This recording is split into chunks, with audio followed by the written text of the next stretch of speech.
21. Adjourn. To adjourn means to close the meeting. Chapter 8. A motion to adjourn may be a privileged or main motion depending on a number of conditions. The motion to adjourn that commonly occurs in meetings of ordinary societies is the privilege motion. The adoption of any motion to adjourn closes the meeting immediately unless the motion specifies a later time for adjourning, but if it does specify such a time, it is not a privilege motion. The privilege motion to adjourn, which is always moved in an unqualified form with no mention of a time either for adjourning or for meeting again, is a motion to close the meeting immediately, made under conditions where some other provision for another meeting exists, so that the adjournment will not have the effect of dissolving the assembly, and where no time for adjourning the present meeting has already been set. In such case, regardless of other business is pending, a majority should not be forced to continue in session substantially longer than it desires, and even if no business is pending, a decision as to whether to close the meeting should not be allowed to consume time. For this reason, when there is a provision for another meeting and no time for adjourning is already set, an unqualified motion to adjourn is afforded sufficiently high privilege to interrupt the pending question and adoption to close the meeting before the pending business is disposed of. And for that same reason, such a motion has the unique characteristic that, even if it is made while no question is pending, it is not debatable or amendable, and it remains subject to all the rules governing the privilege motion to adjourn, except those that relate to making the motion while business is pending. See standard descriptive characteristics. Under the conditions just described, a motion to adjourn is therefore said to be privileged or to be a privileged motion, even when no question is pending. A motion to adjourn is always a privileged motion, except in the following cases. 1. When the motion is qualified in any way, as in the case of a motion to adjourn at or to a future time. 2. When no time for adjourning is already established, either because the Assembly has adopted a motion or a program setting such a time, or because the order of business, the bylaws, or other governing rules prescribe it. And 3. When the effect of the motion to adjourn, if adopted, would be to dissolve the Assembly with no provision for another meeting, as is usually the case in a mass meeting or at the last meeting of a convention. Note: in state or national organizations where subordinate units choose delegates each time an annual or biennial convention is held, each convention is a separate assembly, since it is made up of a different body of delegates. Back to reading. Under any of conditions 1 through 3 above, a motion to adjourn is not privileged and is treated just as any other incidental main motion. Consequently, a motion to adjourn at or to a future time is always out of order while business is pending in any assembly, and any motion to adjourn at all is out of order when business is pending under either of conditions 2 or 3, which, however, do not commonly apply to meetings of ordinary societies. In ordinary societies having bylaws that provide for several regular meetings during the year and having no fixed hour for adjournment, a motion to adjourn, when unqualified, is always a privileged motion. In meetings in these organizations, such a motion to adjourn is in order regardless of whether business is pending, and even when business is not pending, then this motion is undebatable and is subject to the rules given below. The following 8 characteristics apply only to the privileged motion to adjourn. Standard descriptive characteristics. The privileged motion to adjourn, 1. Takes precedence over all motions except the privileged motion to fix the time to which to adjourn, but it is not in order while the assembly is engaged in voting or verifying a vote, or before the result of a vote has been announced by the chair, except that, in the case of a vote taken by ballot, a motion to adjourn is in order after the ballots have been collected by the tellers and before the result has been announced. Note: when much time may be consumed in counting ballots, it is generally better to take a recess, but the assembly can adjourn if it has been previously appointed time for the next meeting. In any case, the result of the ballot vote should be announced as soon as business is resumed. Back to reading. It yields to the privileged motion to fix the time to which to adjourn, but it takes precedence over a motion to set a time for a meeting again in the cases where such a motion is not privileged. That is, a main motion. See Chapter 22. It also yields to any applicable incidental motions that may arise and that must be disposed of before the motion to adjourn is voted on, but as an incidental motion that can wait may not be entertained after a motion to adjourn has been made. 2 is not applied to any motion. No subsidiary motion can be applied to it. 3 is out of order when another has the floor. 4 must be seconded. 5 is not debatable. See 21, 10 through 12, however. 6 is not amendable. 7 requires a majority vote. And 8 cannot be reconsidered, but see 21, 13 regarding its renewal. Further rules and explanation. Effective adjournment on pending business or in an uncompleted order of business. Except as the Assembly may have adopted rules providing otherwise, the effect of an adjournment on a pending motion or an uncompleted order of business is as follows. A. When the adjournment does not close the session, as when an adjourned meeting, Chapter 9, has been set, or in any meeting of a convention except the last one, business is immediately resumed at the next meeting at the point where it left off, except that there may be first brief opening ceremonies or reading of the minutes. See Chapter 41. B. When the adjournment closes the session in an assembly having its next regular business session within a quarterly time interval, see 9-7, and having no motions or no members whose terms of non-membership expire before the next regular session, for example in ordinary clubs and societies that hold frequent regular meetings, the complete order of business is followed at the next regular session. If a question was pending at the time of adjournment, it is taken up as the first item under unfinished business, or under special orders if it was a special order. Resume the question at exactly where it was previously interrupted. Any general or special order that was not reached is also taken up under unfinished business or under special orders, respectively. See Chapter 41. C. When the adjournment closes a session in a body that will not have another regular session within a quarterly time interval, C. 9.7, or closes a session that ends the term of all or some of the members, as may happen in an elected legislative assembly or in a board. Members temporarily but not finally disposed of, except those that remain in the hands of the committee to which they have been referred, C. 9.8 through 11, fall to the ground. Note: in the case of an adopted motion, which is the subject of a motion to reconsider that was not finally disposed of, it is only the motion to reconsider that falls to the ground, and the adopted motion then goes into effect. Back to reading. They can, however, be introduced at the next session, the same as if they had never before been brought up. Adjournment of bodies without regularly scheduled meetings. The adjournment of a mass meeting or the last meeting of a convention dissolves the assembly unless provision has been made whereby it will or may be later reconvened.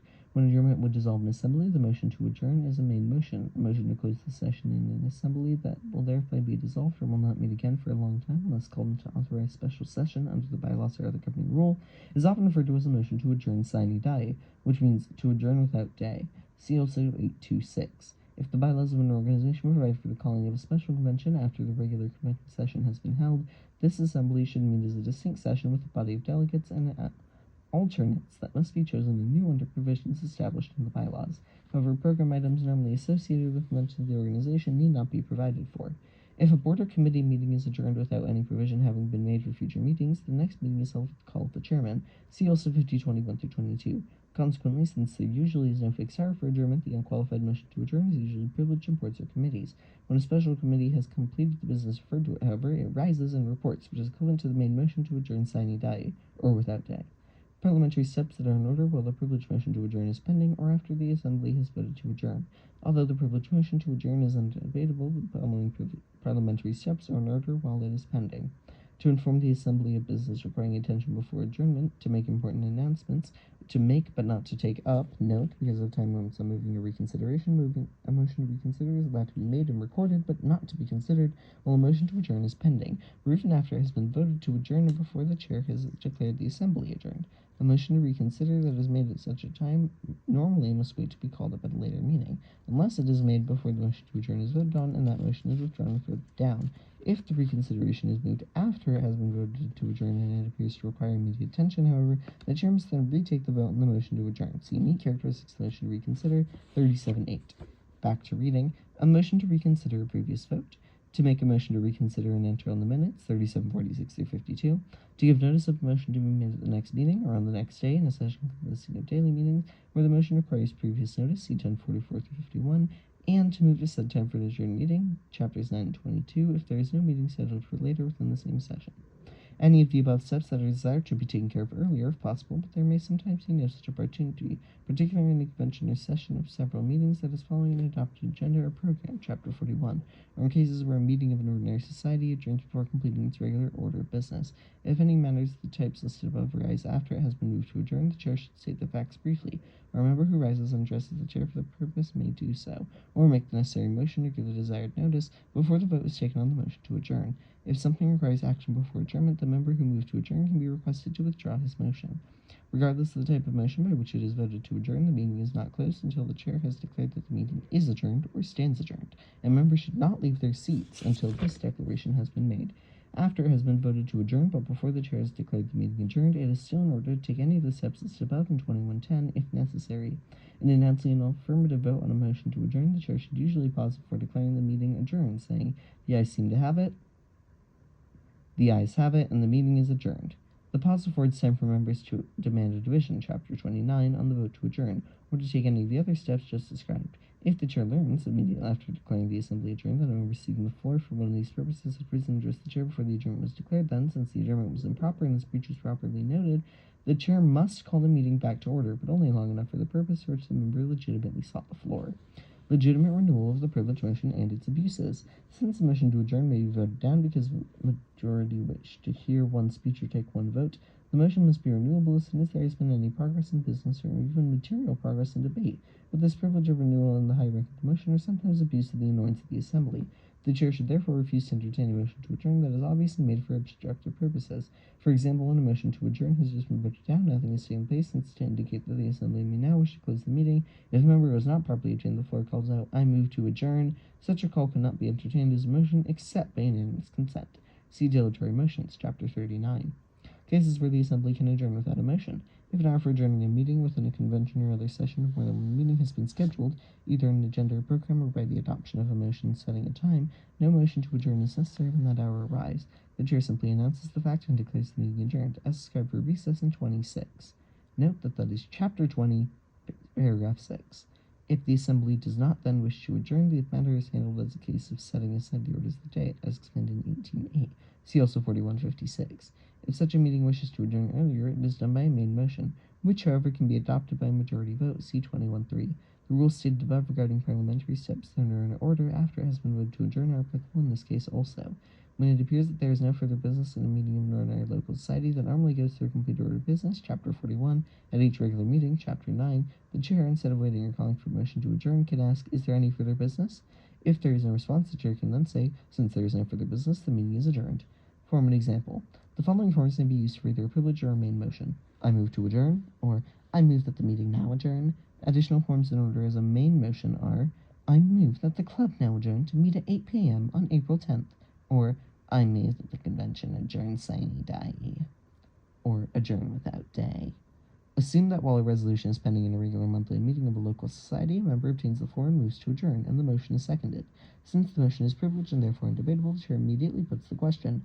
It is moved and seconded to adjourn. Those in favor say aye, and then continue to take the vote as described in 437.